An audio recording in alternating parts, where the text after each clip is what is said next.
কিন্তু তার মাধ্যম দিয়ে এই দেশের কৃষকের কোনো উন্নতি হয়নি। কৃষক শুধু জমি হারিয়েছে।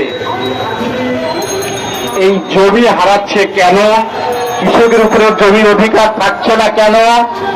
এই বিষয়গুলি নিয়ে একটি সুচিন্তিত রাজনৈতিক মতামত দরকার।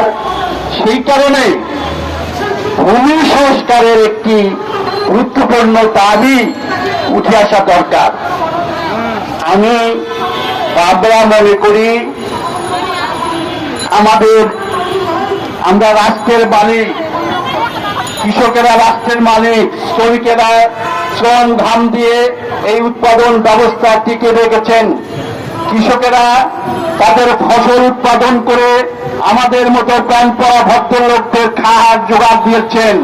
আমরা রক্ত ঘাম ঝরাই না, আমরা শুধু তাদের